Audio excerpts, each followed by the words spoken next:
Debo decir que el terror propiamente dicho no me gusta, no suelo leer terror, pero esta novela es de una de mis autoras favoritas porque creo yo hace una mezcla de realismo mágico con un terror urbano, con elementos de la mitología, no sé, prehispánica, y eso es lo que la diferencia del terror de afuera, el anglosajón, del cual, por cierto, tiene mucha influencia, pero lo aterriza a nuestra realidad, en este caso a la realidad argentina. Esta novela se llama Nuestra parte de noche, de Mariana Enríquez. Ganó el premio Herralde de novela de 2019 y el premio nacional de la crítica 2019. Consta con 672 páginas. ¿De qué va?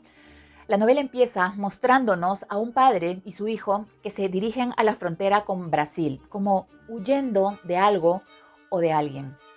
Juan Peterson, el padre, es un poderoso medium que, siendo un niño de origen muy humilde y con una enfermedad al corazón muy grave, fue rescatado de ese ambiente por la familia Bradford, un clan muy poderoso de la Argentina y miembros altos de la Orden.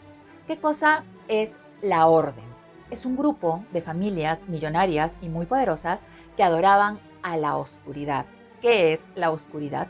La oscuridad es una especie de demonio o entidad demoníaca que solo podía ser invocado por un medium que tuviera, digamos, esa misma oscuridad dentro de sí, dentro de su alma. ¿Por qué querían invocar a la oscuridad? Para que esa entidad les diera el secreto de la vida eterna. En cada rito o invocación, la oscuridad pedía sacrificios humanos, hombres, mujeres, niños, ancianos, a cambio de darles un poco de inmortalidad o el secreto de esta, por así decirlo. El problema empezó cuando nació Gaspar, hijo de Juan Peterson y Rosario Bradford, la heredera de esa familia. Cuando llevaron a Juan a vivir a la casa de los Bradford, era un niño, en Puerto Reyes, Misiones, y para utilizar ahí todo su poder, él conoció a Rosario ahí, se enamoraron, tuvieron a Gaspar, que era un niño tan o más poderoso que su padre, pero lo que quería esta familia era que Juan, un hombre enfermo, con los días contados, por esa misma enfermedad al corazón que empeoró por los ritos que hacían, que les significaban un desgaste tremendo, reencarnara en su hijo. Para eso tenía que expulsar el alma del niño para así poder tomar su cuerpo. Y así estos miserables tendrían un medium para rato. Es decir, Juan tenía que matar a su hijo.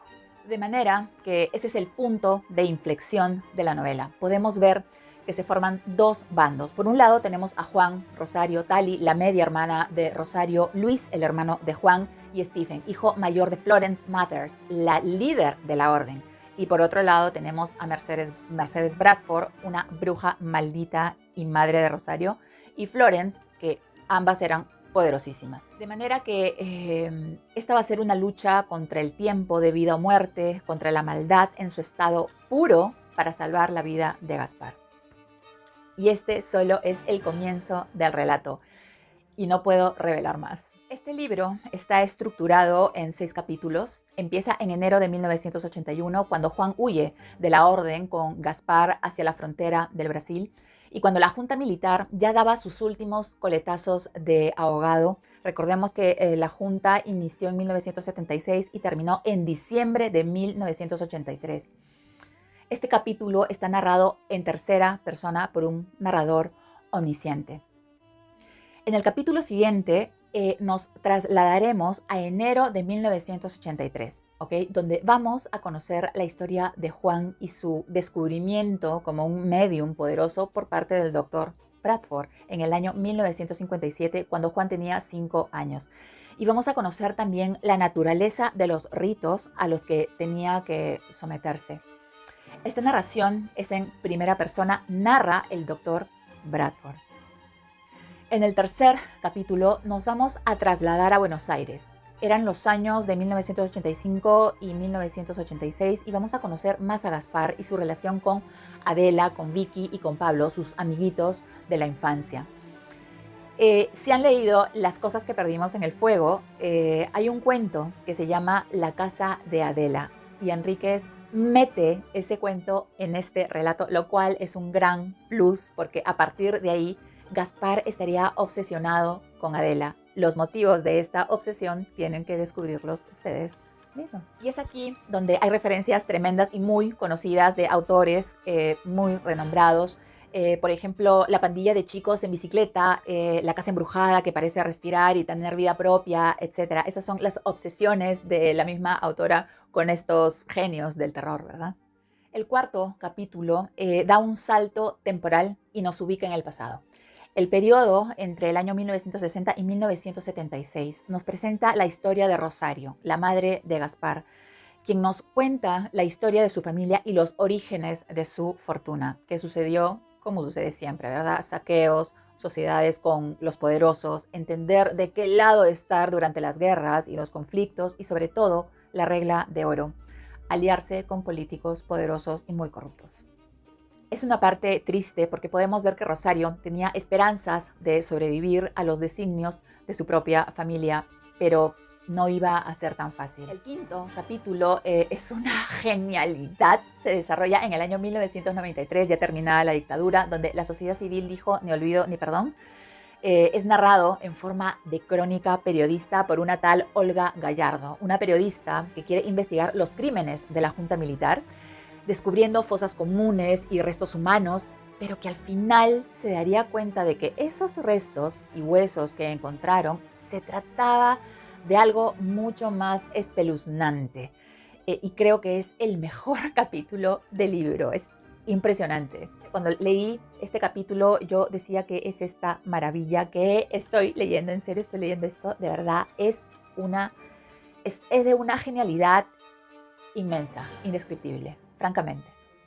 El último capítulo se desarrolla desde 1987 a 1997. Vamos a conocer la relación de Gaspar con su tío Luis, el hermano de su padre. Y este es el capítulo final y el desenlace que para una novela normal parecería precipitado, pero para esta novela, después de más de 600 páginas, me parece perfecto. Uno llega agotado al final, pero es muy reconfortante. Mi sensación cuando empecé a leer este libro es que no sabía a dónde me iba a conducir. Es imposible imaginar lo que va a pasar con cada volteada de página y a medida que avanzaba me iba metiendo tanto en los personajes, en la historia, que sufría con ellos, me angustiaba, me horrorizaba y para mí ha sido una experiencia nueva. Era lo que yo estaba buscando desde hace tiempo, una propuesta distinta. Conocer este mundo espeluznante donde no te queda otra que dejarte llevar a esos lugares inimaginables es una experiencia maravillosa. Sin embargo, me tomó tiempo leerlo por dos motivos. La extensión es bastante larga, a veces se hace pesado y no es fácil de leer. A ratos me daba la impresión de que tenía serios problemas de ritmo y de estructura. Esos saltos en el tiempo en un mismo capítulo como que genera un poco de confusión. Además, miren, no recomiendo leer este libro como primer acercamiento a la autora, ¿ok? Luego, la forma. No me acostumbro a los diálogos incrustados en el párrafo porque hay que prestar mucha atención al momento de leer para no perderse. Y este relato tiene mucho de eso. Al margen de aquello, en resumen, se nos presenta una historia cuyo eje es la lucha del bien contra el mal. Nos muestra la maldad y lo fuerte que ésta puede llegar a ser. Se puede decir también que es una historia llena de matices. Juan es un hombre tremendamente atractivo físicamente, pero que tiene a la oscuridad en su interior y no puede llevar una vida normal ni feliz. Su hijo, Gaspar, heredó lo mismo que su padre, no la enfermedad, sino el estigma de la soledad, a pesar de tener amigos que lo querían.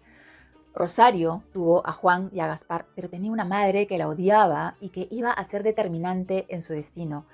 Y podría seguir y seguir con los contrastes de todos y cada uno de los personajes que están tan bien logrados. Es una historia muy perturbadora, familias perversas, sectas malignas, rituales sangrientos. La premisa del andrógino mágico es también un poco chocante. Esto quiere decir que los integrantes de la orden, sobre todo el medium, podía elegir amantes del mismo sexo para los rituales y para la vida porque la energía se recargaba con las relaciones sexuales. Entonces vamos a ver a Juan teniendo sexo con Stephen y con otros hombres también, pero al mismo tiempo estaba con Rosario. Y ella súper normal con esa cuestión. O sea, es loquísimo. Es un relato muy complejo. Creo que la historia requiere que lo sea porque desarrolla el carácter y las vivencias de todos los personajes. En ese sentido, es una narración riquísima. Además, Enríquez escribe muy bien y nos presenta este mundo aterrador al cual se le pueden dar distintas lecturas, ¿ok? No solamente la lucha del bien contra el mal, que ya lo dije, es una herencia familiar fatídica, engarzada con la ambición y la búsqueda de la inmortalidad. Es sobre la paternidad y los sacrificios que hacemos por los nuestros, a veces incomprendidos. Es sobre el poder y el dinero, siempre van de la mano, con el poder político de turno. Nos habla del abuso del poderoso contra los que no tienen nada. Esta gente ofrecía sacrificios humanos a la oscuridad para su beneficio, de gente pobrísima. En el fondo es una crítica social feroz.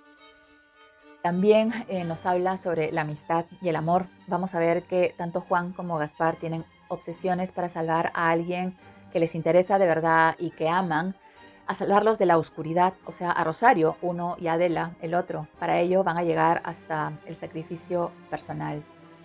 Y sobre todo, y creo, la lectura más importante es la exigencia de la memoria ante las atrocidades del pasado. Y justamente ese contexto sociopolítico, más la incorporación de elementos de la mitología mapuche, por ejemplo, y de las culturas prehispánicas, como ya lo dije, en el terror es lo que la diferencia esta historia de cualquier otra novela del mismo género, sobre todo del terror que viene de afuera del anglosajón. ¿Okay? O sea, es algo enorme. De manera que recomiendo su lectura porque es una joya. Léanla lento, ténganle paciencia, porque yo sé que la van a disfrutar. Así que hasta una nueva reseña. Chao.